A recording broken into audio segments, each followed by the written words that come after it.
Bismillahirrahmanirrahim. Assalamualaikum warahmatullahi wabarakatuh. Selamat siang. Salam kompak juga buat Min 7 Pesisir Selatan. Hari ini sengaja kita minta waktu Bapak Ibu mengevaluasi dari kegiatan supervisi kita yang sudah kita lakukan beberapa waktu yang lalu. Itu banyak dari Bapak Ibu yang terkendala tentang dokumen administrasinya yang berkaitan dengan tugas terstruktur dan tugas tidak terstruktur. Mengawali bimbingan ini Bapak Ibu, sebelum kita masuk kepada bagaimana bentuk format instrumen penilaian tugas terstruktur dan tugas tidak terstruktur, Bapak Ibu harus tahu dulu apa itu tugas terstruktur dan tugas tidak terstruktur. Sepanjang Bapak Ibu tidak paham dengan pengertian keduanya, makanya Bapak Ibu nanti akan meraba-raba nanti pemberian tugas kepada siswa. Kapan Bapak Ibu memberikan tugas terstruktur dan kapan tidak memberikan tugas yang tidak terstruktur, karena keduanya itu saling berbeda dan bertolak belakang, baik masalah timingnya maupun dalam bentuk materi penugasannya. Jadi berbeda sekali Bapak Ibu. Nah, untuk pemberian tugas terstruktur itu biasanya Bapak Ibu berkaitan erat dengan materi ajar Bapak Ibu. Tugas terstruktur itu identik dengan materi ajar Bapak Ibu. Itu kuncinya itu. Berbeda dengan tugas yang tidak terstruktur. Kalau tugas yang tidak terstruktur, dia itu bisa keluar dari materi ajar Bapak Ibu. Bisa keluar dari materi ajar. Kenapa? Karena tugas yang tidak terstruktur merupakan tugas yang biasanya itu berbentuk tugas musiman atau alias tugas proyek. Misalnya dalam satu semester itu anak ditugaskan bikin, karena ada sesuatu di sekolah kita, ada kegiatan-kegiatan perayaan misalnya, siswa ditugaskan untuk membuat semacam, dan tugas tadi itu Bapak Ibu, tugas yang tidak terstruktur ini timing waktu pengumpulan tugasnya itu panjang atau lama, bisa sebulan, bisa 2 bulan, dan bahkan bisa akhir semester saat pemberian nilai. Itu tugas yang tidak terstruktur. Berbeda dengan tugas yang terstruktur. Tugas yang terstruktur, yang pertama sekali itu dia itu harus sesuai dengan materi yang Bapak Ibu ajarkan. Apakah setiap materi atau indikator Bapak Ibu memberikan tugas yang terstruktur? Boleh. Bisa setiap indikator. Atau kalau di tema, bisa per tema. Kalau bidang studi, bisa per indikator, paling tidak per KD. Itu tugas terstruktur Bapak Ibu. Nah, sekarang kita harus tahu dulu apa tujuan dan manfaat tugas terstruktur dan tugas yang tidak terstruktur. Nah, manfaat bagi siswa pertama sekali, siswa bisa mengulang-ulang kembali pelajarannya di sekolah. Yang kedua, siswa bisa lebih percaya diri dalam melaksanakan tugas.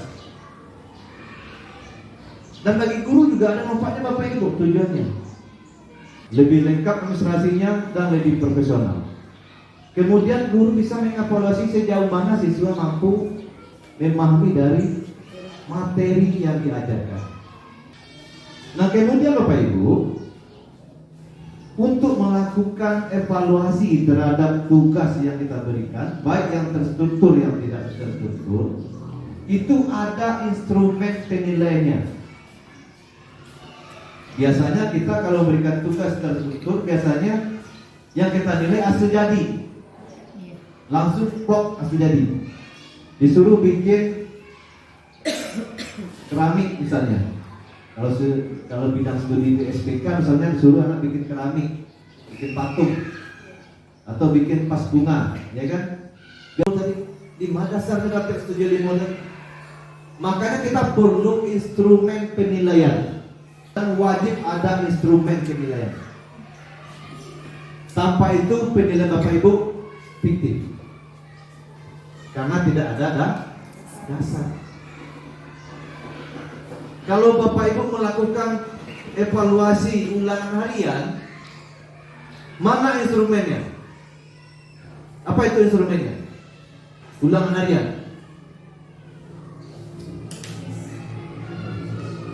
Analisis itu instrumennya. Dari analisis itu Bapak Ibu bisa mengukur mana anak yang tuntas, mana anak yang tidak tuntas. Dia dari analisis itu juga Bapak Ibu bisa memberikan skor, persentase bobot soal masing-masingnya. Paling banyak Bapak Ibu kalau melakukan evaluasi ulangan harian itu biasanya jumlah soalnya ada 5 butir, bahkan ada yang 10 butir.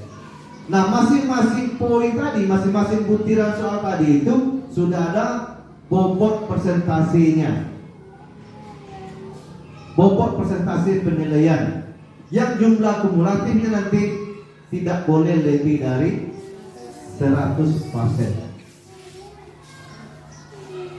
Begitu juga dalam membuat sebuah instrumen penilaian tugas terstruktur dan tugas yang tidak terstruktur. Ada juga instrumennya, dan instrumennya tadi itu bisa langsung menjadi media analisis bagi Bapak Ibu untuk menganalisis tugas siswa. Jadi yang kita analisis tadi Bapak Ibu tidak hanya ulangan harian, tugas siswa pun bisa kita analisis. Dan dari analisis tugas tadi itulah kita mampu sampai sejauh mana anak-anak tadi mampu mempraktekkan dari materi yang kita ajarkan. Jadi instrumen tadi itu Bapak Ibu bisa dipakai sekaligus untuk lembar analisis bagi seorang guru. Tapi kalau itu mencari data untuk penilaian siswa, dan itu juga bisa kita jadikan sebagai lembaran analisis tugas praktek siswa. Nah, Beko, dari lembaran tadi itu nanti Bapak Ibu nampak itu mana siswa yang tuntas, mana yang tidak tuntas. Nah, bagaimana bentuk instrumennya? Bagaimana bentuk format idealnya? Itu tergantung selera Bapak Ibu masing-masing. Tetapi Bapak Ibu, dalam penilaian indikator tugas terstruktur itu biasanya tidak boleh tidak boleh kurang dari 4 indikator. Tidak boleh lebih 4. Mau 5, mau 6, mau 7, mau 8 indikator penilaiannya boleh. Semakin banyak indikator penilaiannya, kevalitan data Bapak Ibu semakin sempurna. Semakin sedikit indikator penilaiannya, kevalitannya semakin lemah. Paham Bapak Ibu itu? Paham? Sampai situ paham ya? Paham. Nah, sekarang kita coba Bapak Ibu untuk memberikan contoh bagaimana bentuk instrumen penilaian tugas yang terstruktur dan tidak terstruktur.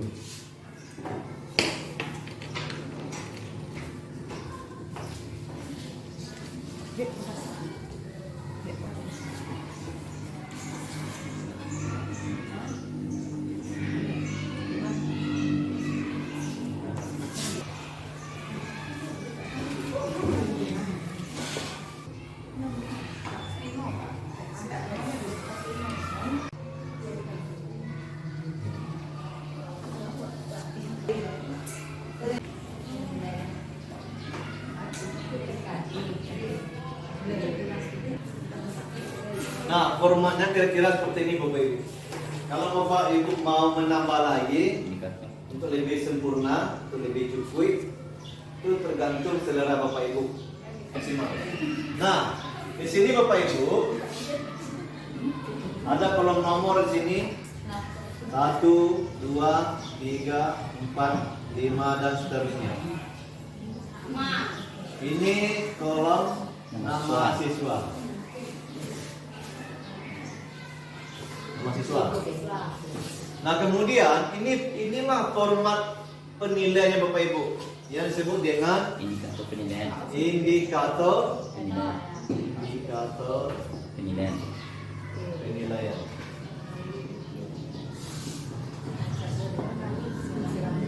Nah sekarang Bapak Ibu kita ambil satu bidang studi dulu. Yang lain nanti bisa menyesuaikan. Contohnya bidang studi kalau Pak spesifikasi Pak kan seni budaya ya. Seni budaya itu lebih identik dengan prakarya atau praktek membuat karya seni.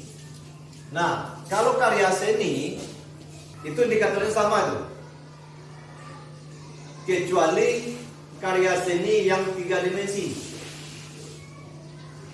Kenapa? Karena dimensi 2 dengan dimensi 3 memiliki ruang yang berbeda. Itu salah satunya seni lukis. Seni lukis, grafis, fotografer, pokoknya yang 2 dimensi. Gambar itu 2 dimensi. Jadi antara lukisan dan gambar berbeda. Apa bedanya lukisan dan gambar? Nah nanti materi yang lain itu. Dan pasti itu berbeda. Nah, indikator penilaian. Nah, indikator dalam sebuah karya seni lukis bisa itu kita ambil komposisi. Indikator pertamanya komposisi. Komposisi ini kita tahu komposisi. Hah? Kalau seandainya kau bidang gambar awak mau melukis sebuah gambar model buah-buahan atau kita mau melukis sebuah vas atau apa namanya sebuah benda keramik. Bidang gambar itu bedanya. Ini wak buat gambar tuh.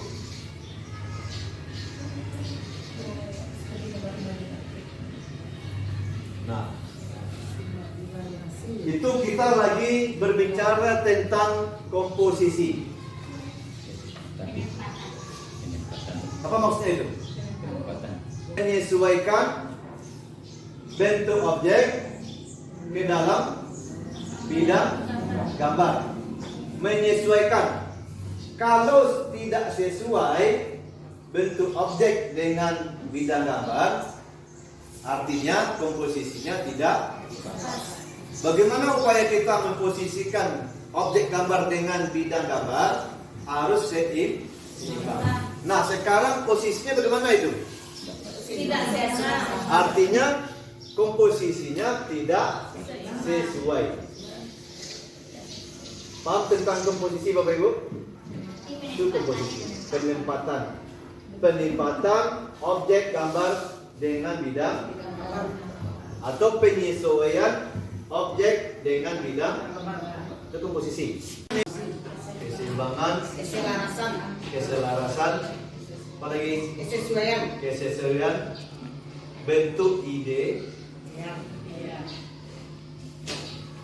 Jadi standar tolak ukurnya Bapak Ibu bentuk ideal. Ya ada orang kepalanya kadang ngomong, apakah itu seimbang? Ya. Jadi standarnya adalah bentuk tubuh yang ideal. Kalau bentuk keramik yang kita lukis, contoh seperti tadi,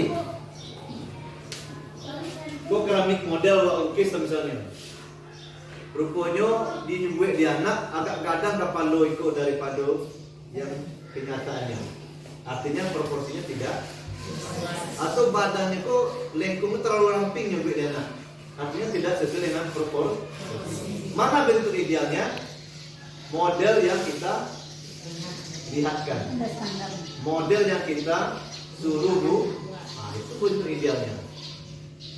Nah, kalau manusia, tubuh manusia bentuk tubuh yang ideal. Dari Bapak Ibu siapa yang tubuhnya ideal?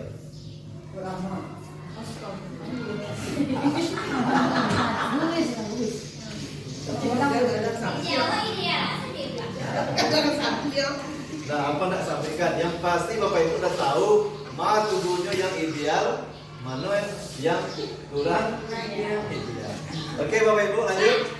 Nah, itu disebut dengan proporsi.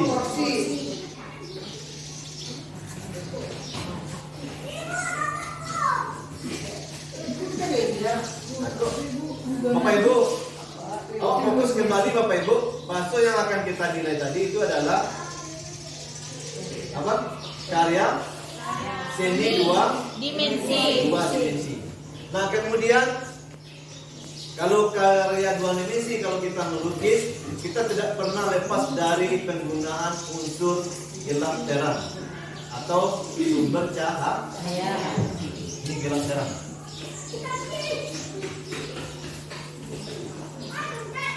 Yang disebut gelap terang, contohnya, Bapak menggambar sebuah kaleng. Jadi Bapak Ibu mau tidak mau kita harus menentukan dulu untuk memberikan unsur gelap terangnya. Awak harus tahu dulu, menentukan dulu arah mana sumber cahayanya. Dari mana sumber cahaya datang? Kalau sumber cahaya itu datang dari sudut atas sebelah kiri, yang kami cahaya bagaimana Bapak Ibu? Ciptakan sendiri sesuai kebutuhan terhadap materi yang kita ada. Instrumen penilaian tugas yang tidak terstruktur itu instrumennya sama Bapak Ibu. Penugasannya saja yang penilaian instrumen penilaiannya sama, tetapi pemberian tugasnya saja yang berbeda. Pak Bapak Ibu? Pak? Barangkali itu saja Bapak Ibu pembimbingan kita untuk hari ini. Lain waktu nanti kalau ada nanti yang perlu kita diskusikan lagi bersama, nanti kita kumpul lagi bersama. Yang pasti Bapak Ibu paham dulu apa yang kita kerjakan. Jangan kita tidak tahu dengan apa yang kita kerjakan.